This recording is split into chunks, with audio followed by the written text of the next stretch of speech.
नमस्ते। चलिए समझते हैं 2025 को, वो साल जिसने दुनिया के ताने बाने को ही बदल कर रख दिया। आखिर ऐसा क्या हुआ था? 2025 की शुरुआत में ही दुनिया के बड़े बड़े स्ट्रेटेजिक एनालिस्ट्स ने एक चेतावनी दी थी। उन्होंने कहा कि ये सदी का अब तक का सबसे खतरनाक साल होने वाला है। और जानते हैं, जैसे जैसे साल आगे बढ़ा, उनकी ये बात सच होती चली गई। ये साल एक तरह का ग्लोबल स्ट्रेस टेस्ट था। पुराने गठबंधन, बड़ी बड़ी अर्थव्यवस्थाएं और यहाँ तक कि देश भी सब अपने ब्रेकिंग पॉइंट तक पहुंच गए थे। चलिए जरा और गहराई से समझते हैं कि ये दरारें कहाँ पड़ी। तो ये सब शुरू कहाँ से हुआ? इसकी सबसे बड़ी वजह थी वॉशिंगटन से निकली एक नई सोच, एक नई विदेश नीति। इसने दुनिया के हर देश को अपनी पूरी की पूरी स्ट्रैटेजी को फिर से सोचने पर मजबूर कर दिया। देखिए, पहले विदेश नीति विचारधारा पर चलती थी, मूल्यों पर, गठबंधनों पर, लेकिन अब खेल पूरी तरह बदल गया। अब फोकस था ट्रांजैक्शनल डील्स पर, यानी सीधे सीधे लेन देन पर। इसे ही सिविलाइजेशनल रियलिज्म कहा गया, जहां हर कोई सिर्फ अपना फायदा देख रहा था। और इस नई सोच को जमीन पर उतारने के लिए एक के बाद एक कई बड़ी बड़ी समिट्स हुई। मकसद तो था दुनिया में शांति और स्थिरता लाना, लेकिन ज्यादातर ये अमेरिका की अपनी शर्तों पर हो रहा था। और ये जो डील्स हो रही थी, उनका साइज देखिए। मिसाल के तौर पर अमेरिका और सऊदी अरब के बीच लगभग $1 ट्रिलियन की पार्टनरशिप हुई। इसमें डिफेंस से लेकर AI तक सब कुछ शामिल था। सच कहूं तो इसने इंटरनेशनल रिलेशंस के सारे नियम ही बदल कर रख दिए। अब देखिए, जब बाहर की दुनिया में इतनी हलचल हो, तो उसका असर देशों के अंदरूनी मामलों पर पड़ना तो लाजमी है। और यही हुआ। देशों के भीतर की दरारें अब खुलकर सामने आने लगी। जैसे जर्मनी में, वहां का तो पूरा पॉलिटिकल सेंटर ही खोखला हो गया। अचानक हुए चुनावों में धुर दक्षिणपंथी AfD पार्टी दूसरी सबसे बड़ी ताकत बनकर उभरी। इसने जर्मनी की बरसों पुरानी राजनीतिक स्थिरता को हिलाकर रख दिया। वहीं नेटो के एक अहम सदस्य तुर्की में सियासी भूचाल आ गया। वहां विपक्ष के सबसे बड़े चेहरे को गिरफ्तार कर लिया गया।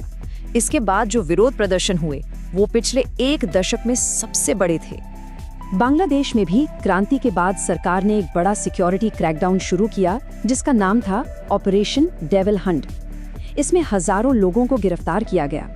मानवाधिकार संगठनों ने कहा कि जब आप अपने विरोधियों को शैतान कहने लगते हैं, तो आप उनके खिलाफ हिंसा का माहौल बना देते हैं। लेकिन हाँ, इन अंदरूनी संकटों से कुछ नया भी निकला। नेपाल को ही देख लीजिए। वहाँ सोशल मीडिया बैन के खिलाफ युवाओं ने, मतलब जेन ज़ी ने, एक ऐसा आंदोलन खड़ा किया जिसने सरकार ही गिरा दी। और सिर्फ इतना ही नहीं, उन्होंने सरकार से कई बड़े राजनीतिक सुधार भी मनवाए। इससे एक बात साफ हो गई, अब किसी भी देश में आंतरिक स्थिरता की कोई गारंटी नहीं है। इन सभी बदलावों ने मिलकर लड़ाई यानी वॉर का मतलब ही बदल डाला। अब जंग सिर्फ पारंपरिक मैदानों पर नहीं लड़ी जा रही थी, बल्कि इसके कई नए मोर्चे खुल गए थे। तो सवाल ये उठता है कि 21वीं सदी में ये जंग के मैदान आखिर हैं कहाँ और कैसे दिखते हैं? देखिए, पहला मोर्चा तो वही है जो हम सब जानते हैं, सीधा मिलिट्री टकराव। इसका सबसे बड़ा उदाहरण था ऑपरेशन राइजिंग लायन, जब इजराइल और ईरान के बीच दशकों से चल रही छद्म लड़ाई एक खुली जंग में तब्दील हो गई। फिर आता है दूसरा मोर्चा, और वो है इकोनॉमी का। यूरोप और अमेरिका के बीच एक जबरदस्त ट्रेड वॉर छिड़ गया था। इलेक्ट्रिक गाड़ियों से लेकर दूसरे सामानों पर भारी भरकम टैरिफ लगाए जा रहे थे। ये अब औद्योगिक नीति के नए हथियार बन गए थे। और तीसरा मोर्चा, वो था डिप्लोमेसी का, यानी जियोपॉलिटिक्स का।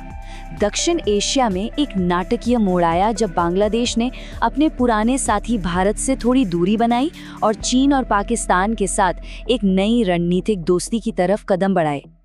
इन सब लड़ाइयों में एक नया हथियार था, इंडस्ट्रियल पावर।